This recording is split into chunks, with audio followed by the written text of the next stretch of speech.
Well, Zimbabwe's opposition, the MDC Alliance, is today expected to file court papers challenging last week's election results. The party believes President-elect Emmerson Mnangagwa's narrow poll victory was fraudulent. The MDC blames the Zimbabwe Electoral Commission for its loss. It's accusing the electoral body of having rigged the elections to ensure ZANU-PF's victory. Renowned advocates Dalimpofu and Tembega Ngcukaitobi have been roped in to assist with the case. Now, for more on this story, we are now joined on the line by Zimbabwean political analyst Acie Lumumba. Thank you so much for your time. Firstly, what do you make of what's transpired in Zimbabwe's political sphere over the past 48 hours? Well, look, I think what is happening in Zimbabwe, Thabo, is exactly what happens in most countries when elections take place. The winner is announced, the loser complains and says, no, the victory cannot be legit unless I am the one who won. We saw this in Zambia last year when President Lungu and HH went for their contest. We've just seen this in Pakistan, Imran Khan versus Shabazz. We saw it also in Mali. The United States of America, Hillary Clinton versus Donald Trump. It almost seems as if there's a misunderstanding of what democracy is when you lose. A democracy only applies when you win. So what we've seen in the last 48 hours is MDC getting more desperate. You saw Tendai BT, the former finance minister and one of the leaders of the MDC Alliance, forcing his way into the headlines by pure theater. I mean, the guy tries to jump the border. The guy makes a big hoo-ha about I shouldn't be arrested because I'm an innocent citizen. I'm just going to Zambia. When we all know that there is a law that he partly signed when we signed the new constitution. One can announce the results. He announced them. He's answerable to the court. All he was supposed to do was go before the courts and say his case. And he would be released if he's free, like what happened. So it's just a lot of theater, but a lot of non-events. We've seen the South African team led by Dalimpofu, which you call renowned, coming into Zimbabwe, but absolutely nothing is renowned about Dalimpofu in Zimbabwe. For one, in Zimbabwe, he's never been before a bench in Zimbabwe. It's all a lot of hoo-ha about something that really should be procedural, which is we went to an election, it was endorsed as free and fair by the observers who were accredited to do that, and those who were not accredited are on the front line of saying it wasn't free and fair.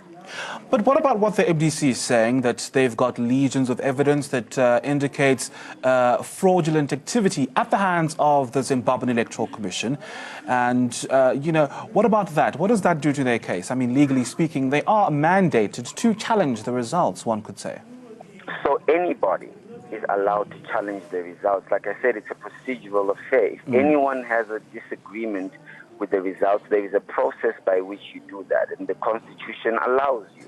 The Constitution allows you to approach the Constitutional Court and you tend your case before the court. It's not breaking news that they're doing this. The trouble, however, in what they're doing is before the election was even over, they were already announcing the results. I mean, we heard the results go from 65% MDC win announced by Nelson Chamisa to 95% MDC win announced by Tendai BT, and not even the election observers or the polling agents had a look at the results.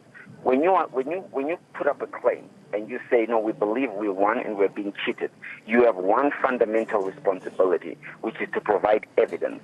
And all they have done is say we have evidence, but they haven't provided one bit of evidence. They've gone from spiritual theories to God is in it, and they've gone to, we've got scientific theories that when you put an X, I think magical theories, when you put an X on one part, the X goes to another part, to theories that go, Nelson Chamisa's name was number 2, Emmerson Mnangagwa was supposed to be number 15, the names should not have been next to each other, but the one thing they have not provided is the V11 forms that everybody is signatory to, which demonstrate or clarify their victory.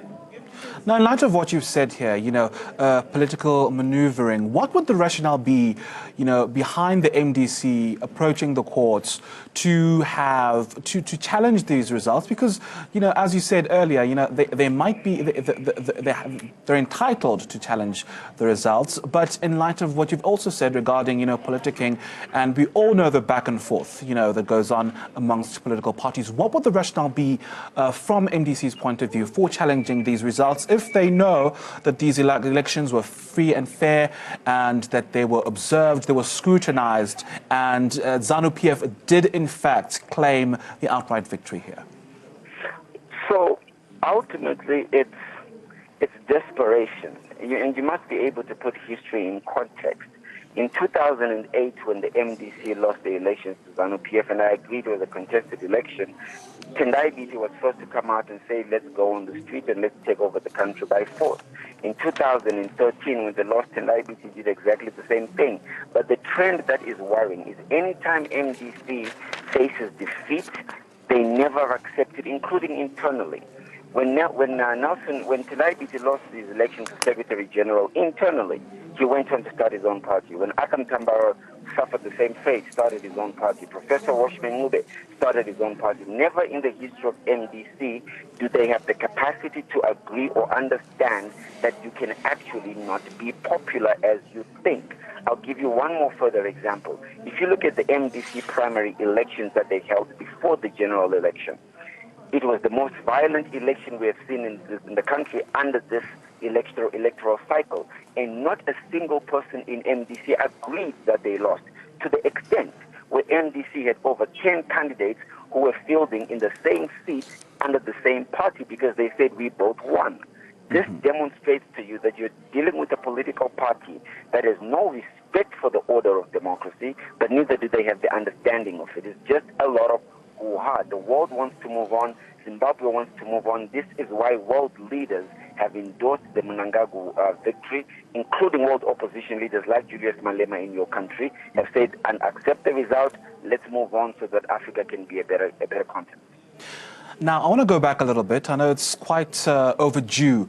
When you look at the votes, I've been trying to find them here for a while. I mean, ZANU-PF 50 point something million votes compared to ZANU-PF's 43 million, I believe. I'm not too sure about that. But looking at these votes, one would assume that, if the MDC Alliance would be happy, given that, Mr. Mnangagwa, it was quite a narrow victory. One would assume that, the MDC Alliance would just regroup and sort of strategize for the next elections because they are quite close. The trouble is, like I said earlier, it's desperation because the political landscape would then demand that if they lost, shake-up has to happen within the political party, which means Nelson Chamisa is at risk of losing his seat, which means Tendai Biti is at risk of losing his seat, and you've got Douglas Munzora, the former Secretary General, possibly coming to take over the party. So everybody is afraid to have their seats on the eating table removed from under them.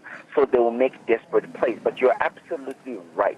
When you look at the results, Nelson Chamisa outdid himself. He performed better than Morgan Tsvangirai has ever performed as far as numerical gain is concerned. He narrowed the gap between ZANU-PF and MDC, which would even allow him to possibly close that gap in few years to come. But he's compromising all of that because he needs to get in now, otherwise he won't have any benefits or money for the next couple of years. We saw this in Kenya. Raila Odinga was very close to Uhuru Kenyatta, but Raila Odinga could not accept the result because he couldn't imagine the idea of not having a brand new car, not having grand salaries, your kids being sent to school by government. He couldn't imagine that. So his only solution was, we are going to make the country ungovernable.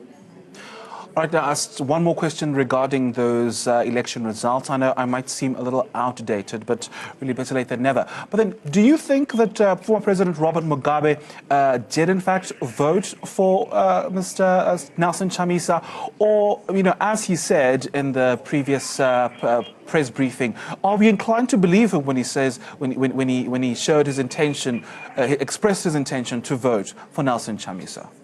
So I've worked for President Robert Mugabe for over 5 years of my life, and I can guarantee you this. President Robert Mugabe is very involved in MDC Alliance. Now, people keep saying how and why do you say that, and I keep taking them back. MDC Alliance held a rally where they brought National Patriotic Front representatives, the spokesperson, Jealous Mawarire, their member, one of the top organizers, Secretary General, essentially, Shadrach Mashamumbe, and they all endorsed Nelson Chamisa. So while it wasn't Mugabe's space, it was Mugabe's project. NPF is funded by Robert Mugabe. NPF endorsed the Chamisa presidency. NPF funded Nelson Chamisa. So while it's not Mugabe's hand, it's Mugabe's face. So absolutely he voted for Nelson Chamisa.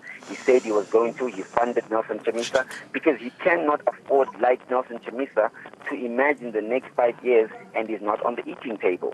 Robert Mugabe wants to stay on the table and he will do any desperate acts to stay there.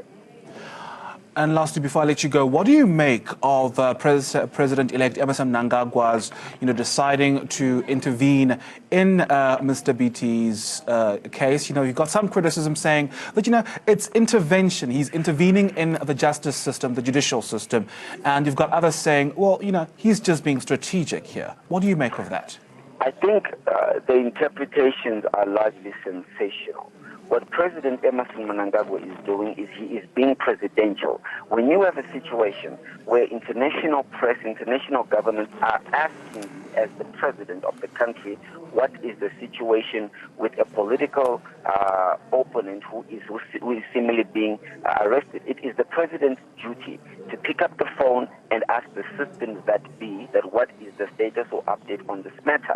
When he realizes or should he feel that those systems are compromised, it's his job as the president to fix that. So the president didn't call the magistrate and tell the magistrate what to do. The law did that. That's why when you look at the bail outline of the magistrate from Rottenrow, the bail outline is very clear why they gave bail. All the president did is to ensure that not on his account was there going to be either any political violence, was there going to be any judicial compromise, but most importantly, not on his watch was the system going to be manipulated in his name. That's all he did. President Emmerson Mnangagwa is preparing to form government. He's a busy man. He's got a Tech 6 schedule. He's preparing to set up cabinet and get inaugurated. The man is simply busy getting the country ready to move forward, which is what every Zimbabwean ought to be doing, preparing to move the country forward. All right, Mr. Lumumba, much appreciated there. That's our political analyst, Acie Lumumba, really helping us unpack the recent political developments that have been taking place in Zimbabwe over the past few days.